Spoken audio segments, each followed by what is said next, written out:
Welcome to another lockdown workout in the side yard that is not Swing This Kettlebell gym.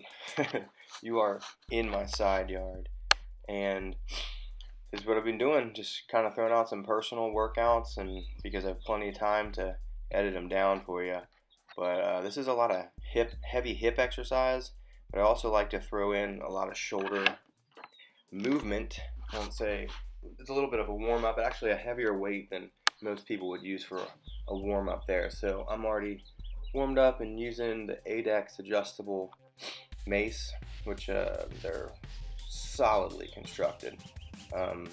Super precise workmanship on those things. They feel great. I'm not a huge mace guy, but I enjoy doing stuff like this. Anyway, I did 25 each direction, so same hand placement, both directions, and right hand on top. I rotated right and left because I want my shoulders to be internal and external rotation linearly challenged.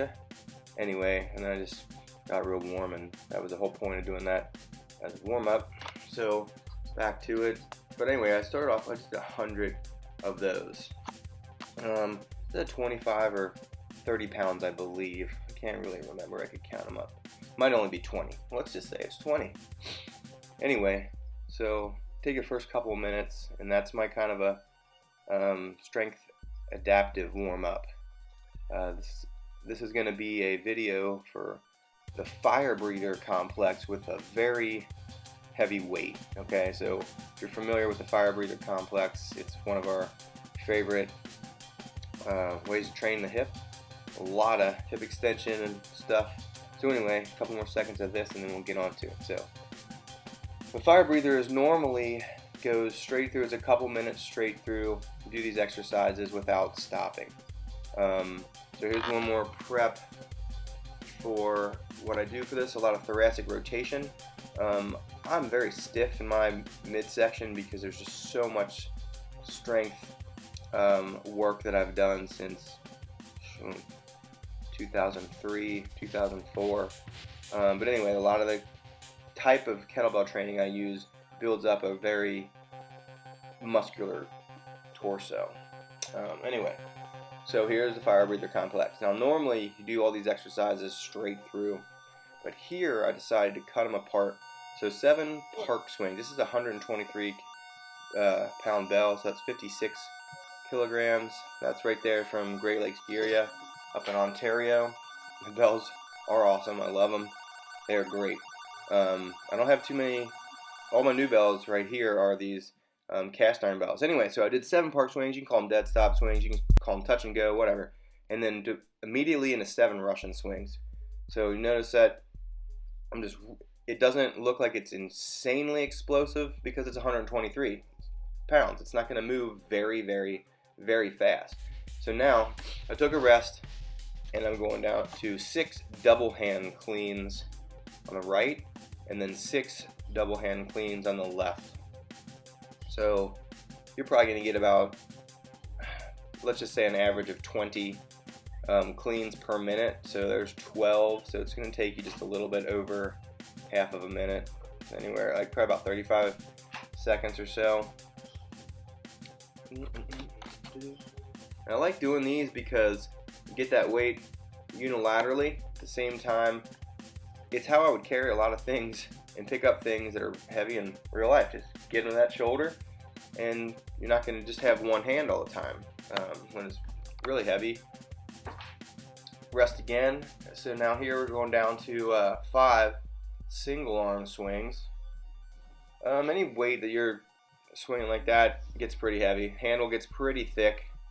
For that 123, love having those holographic Swing This Kettlebell stickers on the bottom of our bells. So I'm going to rest again. What I'm going to do is now we're going to drop down to 4 single arm deadlifts. So it's still challenging that grip, unilateral work, locking the torso, getting the hips to work. Kettlebell's pretty tall, so I've kind of put it. You can go lower. You can put it in dig a hole or something, put it in there, or step on 2 boxes, whatever, cinder blocks, I don't know. I like training in the yard there. kind of hard surface, rooty, but I like using those 5 fingers so I don't step on anymore things that cut my feet. Anyway, the 5 fingers feeling really grounded. So there's a high pull, basically like a power high pull, so it's touching the ground between the feet, and they immediately go into 3 progressive swinging high pulls. And there, yeah, fuff. So now that was a second part of the workout, was that firebreather complex, a little rehydration there. Now what we're going to do right here is very similar. It's a swing to an alternating rack squat, so a shoulder rack squat, because that weight's so big. So notice the hand placement. I change it up a lot so it's not tearing the skin off me. It was cold outside then, and my hands were they're pretty biting. Anyway, just change it up. But I'm doing 6 reps of that. So that's 6 swings, 6 cleans, and 6 squats. And since I'm alternating, I'm gonna feel it pretty evenly. There, you have to, depends on what hand you like to be under the other, because these real big bells, the handles aren't very, very wide. You can see, carefully set it down. Alright, some more resting. Getting ready.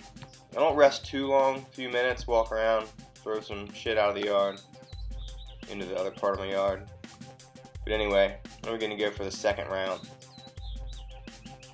So when I watch these, I want to make sure that my form is staying very similar. Now, I'm a big fan of changing stuff up a lot, but I don't want to make it shouldn't look sloppy, okay? So your form can change during exercise, but you don't want it to get to the point where it's sloppy or dangerous, okay? So a lot of these, it might look like there's a tempo change, or a pause for recuperation type, but pretty much every time I'm focusing on making sure that rep is very, very similar to the one before it.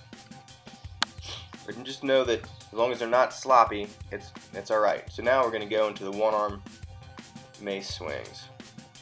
Now this is something, since I've had some mountain bike crashes in the last couple years, that my left is getting very different. Now even snatching kettlebell is very different. I'm going to have to start working a lot more on that left coordination, especially for something like this. Now a lot of people, I don't even recommend a one-arm mace swing unless they're really, experienced in it. But even though I'm pretty experienced, I've done maces. That's why our Swing This Kettlebell is named Swing This. It's not just kettlebells, it's maces, Bulgarian bags, all sorts of stuff, ropes. That's all those popular things right now. Well, that's what we've been doing since 2009.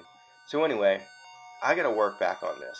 So you can see how getting it to that side is just, the left side isn't as controlled where I end it, okay?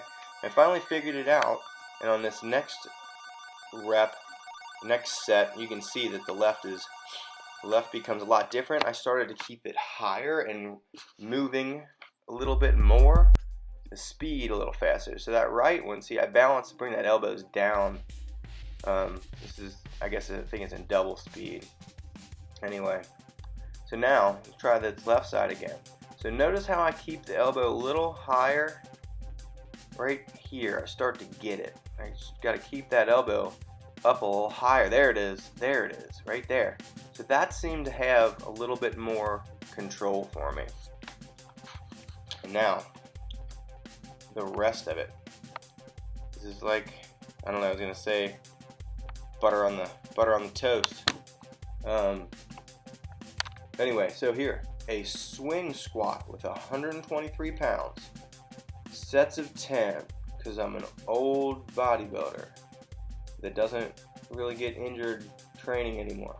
Anyway, so now let's walk around, catch my breath, let my legs not scream.